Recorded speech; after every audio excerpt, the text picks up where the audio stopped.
बदल घडतोय, महाराष्ट्र बदलतोय. पाहत रहा महाराष्ट्र 24 तास. महाराष्ट्राच्या कानाकोपऱ्यात आपल्याला आगामी काळात पोहोचवायचे.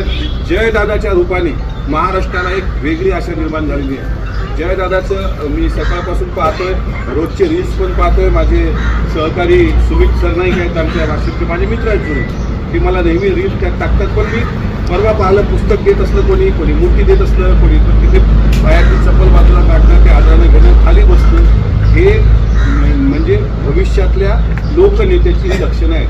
तिथं आमच्याकडे नगरसेवक असला तरी तो खाली बसत नाही. हा आमच्याकडचा भौगोलिक बॅकलॉग म्हणा किंवा तो राजकीय बॅकलॉग म्हणा असं म्हणता येईल की तो बुलेटशिवाय जात नाही. गळ्यात सोन्याचे गोप मफलर. पण जयदादाला मी सुरुवातपासून पाहतो आणि माझ्या या सर्व तरुण लोकांमध्ये जे काही आपलं आकर्षण आहे ते नुसतं दिसण्याचंच आकर्षण नाही, तर जयदादा म्हणजे अजितदादाची एक प्रतिसावली.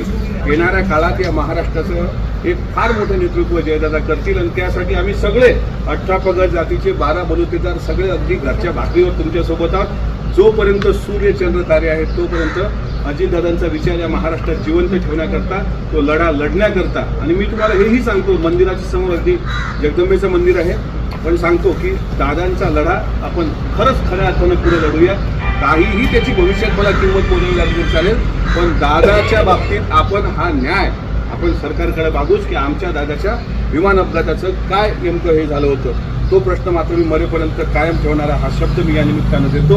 आणि मला आज तिथं मी ह्याच्यासाठी आलो, नाही तर बरेच लोक म्हणतील तुम्ही इतक्या लांबून इथे कशाला आम्हाला सांगायला आला, काही गरज आहे का आम्हाला बारामतीकरांना सांगायची. पण आम्हालाही वाटतं की या जो इतिहास आता घडणार आहे, मोठ्या ताकदीनं आपले जर उमेदवार विजयी होत असतील तर त्यामध्ये खारीचा वाटा, सिंहाचा वाटा बनत नाही पण खारीचा वाटा. त्या रामानं सेतू बांधला पण खारुताईची शेपटीचा एक त्या कणांच्या रीतीसारखा प्रकार पण त्याच्यामध्ये होता, म्हणून खारुताईचा खारीचा वाटा. पण आपण या इतिहासाचे साक्षीदार असलो पाहिजे, म्हणून आम्ही इतक्या लांबून आलो. आज 2 दिवस आम्ही बारामतीत आहोत. उद्या माननीय मुख्यमंत्री देवेंद्र फडणवीस साहेबांची सभा आहे, तिथं सुद्धा आपल्याला सर्वांना यायचं आहे. आणि अजितदादांच्या परिवाराच्या पाठीशी भक्कमपणे उभं राहून सुनेत्रा वहिनींना भरभरून आशीर्वाद द्या आणि या देशाचा इतिहास घडवा, एवढंच या निमित्तानं विनंती करतो आणि आपल्या सर्वांची रजा घेतो. महाराष्ट्रातील महत्त्वपूर्ण बातम्या पाहण्यासाठी आजच आमच्या महाराष्ट्र 24 तास न्यूज चॅनलला यूट्यूबवर सबस्क्राईब करा आणि बेल आयकॉन प्रेस करा.